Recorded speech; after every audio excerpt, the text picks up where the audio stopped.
You think they're going to lose to the heirs of the estate of the creators of these comic book characters? No.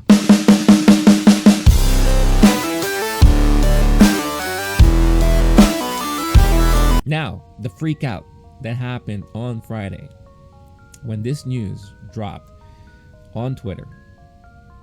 And that's basically Marvel is involved in some lawsuits that could potentially, if it doesn't go their way, lose control of the rights of major comic book characters and will not allow them to move forward with any kind of comic book, movie production, TV production in 2023. Right. Now, I'm going to read a lot of stuff for you so that you get an idea of what's happening. This is from The Hollywood Reporter that kind of, in my opinion, summarizes it really well. And then, let's discuss. So, Disney's Marvel unit is suing to hold on to full control of Avengers characters including Iron Man, Spider-Man, Doctor Strange, Ant-Man, Hawkeye, Black Widow, Falcon, Thor, and others. The complaints, which The Hollywood Reporter has obtained, come against the heirs of some late comic book geniuses including Stan Lee, Steve Ditko, and Gene Colan. The suits seek declaratory relief that these blockbuster characters are ineligible for copyright termination as works made for hire. If Marvel loses, Disney would have to share ownership of characters worth billions. Article continues, in August, the administrator of Ditko's estate filed a notice of termination on Spider-Man, which first appeared in comic book form in 1962. Under the termination provisions of copyright law, authors or their heirs can reclaim rights once granted to publishers after waiting a statutory set period of time. According to the termination notice, Marvel would have to give up Ditko's rights to its iconic characters in June 2023. Now, I'm going to continue on to this next part because I think in order to really fully grasp what's happening here or the potential of what the outcome could be, you need to understand this here. Marvel is facing other termination notices. For example, Larry Lieber, who worked at Marvel as a writer too, filed termination notices over creations in May.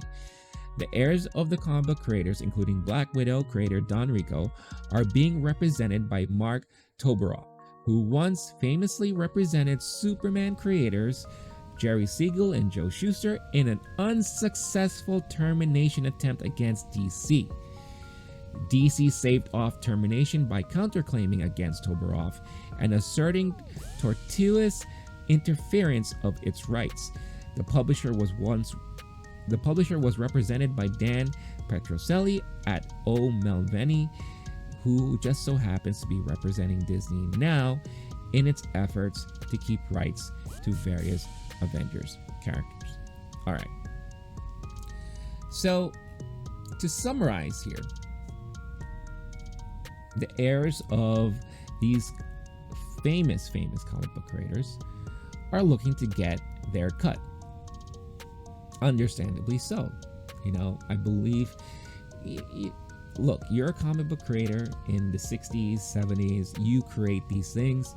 You don't know that 40, 50, 60 years down the line that these things will be multi-billion-dollar properties, right? So you agree to certain terms with the publisher, whether it be DC or Marvel, that, I'm going to work here, I'm going to do what I do, but understanding that a lot of the properties that I may be involved in, or maybe some creations that I work on, may not be fully mine. It's going to be ending up to be the property of the publisher. If you work in tech or media, a lot of the contracts that you sign have a clause in there, and I've seen this clause multiple times, that any invention that is done while working for said company is rights and belongs to that said company. You don't have any personal attachment to it. You cannot take that, that invention, whether it be a piece of software, a tool, right? You cannot take that with you if you were to leave that company, because now the company owns it. And this is not any different there, right? So the heirs are looking for their share, or they're looking for maybe more so control, right? And they want to prevent Marvel or DC or Disney, because Disney owns Marvel, in reaping any further benefits until they can get their cut. I don't blame them, right? I'm with them on that. Now, the reason why this is not going to happen and Disney and Marvel will be just fine is because what I mentioned before about Superman. Those creators tried to go back at DC, and tried to get full control. It didn't happen. It didn't work. You know, DC was able to make their case known, and it was very well known that when these creators worked for DC, they were work for hire.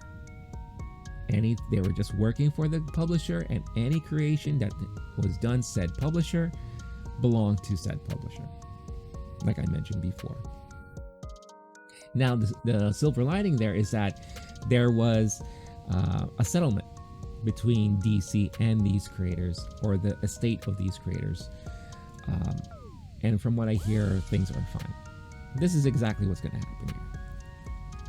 Disney is a powerhouse that owns a lot of control in Hollywood, whether it be movies, TV, amusement parks. Their hand stretches quite far in this entertainment industry. You think they're gonna lose to the heirs of the estate of the creators of these comic book characters? No. I laugh because, and look, again, I'm on the side of the heirs. I'm on the side of the estates because I want them to get their due, and they will. Because what's going to happen is that there's going to be a settlement outside of court. Disney is going to settle with these people, and hopefully it's good enough to make them happy. You know, but the dark side of this industry, or the dark side of things, is that these things happen all the time. And as a comic book creator, this is something that you're going to end up facing if you ever find yourself in this situation, because, like I said, unless you decline to sign that contract that waivers all of your rights to said company, or somehow you could renegotiate and say that if I create something here, that property is mine, or I get a % of ownership of it, right? If you don't negotiate anything like that, then you're going to be stuck in this kind of rut. Now, it's not surprising that we're hearing this stuff happening right now.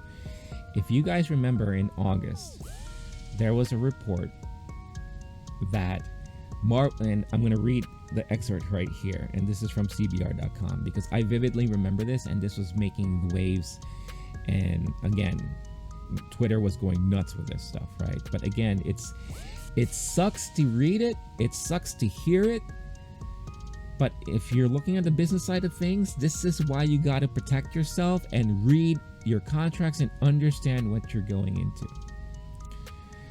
Marvel creators are reportedly paid $5,000 for film adaptations of their work. According to a newspaper report, Marvel creators are paid $5,000 and a ticket to the premiere if their work is adapted into a Marvel film. I read somewhere else that sometimes they don't even get paid that. Sometimes it's just a thank you note and you are the best. Good job, kiddo. It sucks, man. It really, really freaking sucks. And as someone who always has been an advocate for workers and employees, because I spent 95% of my corporate America career being a manager, and I was always fighting for my employees to get what they deserve and to make sure that they're taken care of. To hear this is heartbreaking. It really is heartbreaking. And in a perfect world, you would think the folks at Marvel and mostly Disney will say, hey, you know what? You, creator of Ant-Man, you, creator of Spider-Man, Doctor Strange, we are so appreciative of your work and you introducing us to these wonderful characters that have boastful stories that's now making us billions of dollars. Here's a sign of our appreciation. And it's like a huge kickback or a percentage of, you know, the overall revenue that this character contributes to the bottom line. You know, of course, yeah, tickets to the premiere and all that hullabaloo. But it's not a perfect world. This is, you know, a business, and Disney is very corporate, as I mentioned, like corporate America, and this crap happens all the time. So what can you do? With everyone freaking out that we will no longer see a Spider-Man movie or read a comic book that has Doctor Strange or, you know, Iron Man in it, is ridiculous, because it's not going to happen. There's going to be a settlement. Disney and Marvel are going to win their case, and the heirs will hopefully get some sort of reprieve, some sort of kickback that they find beneficial, and move on. Hopefully.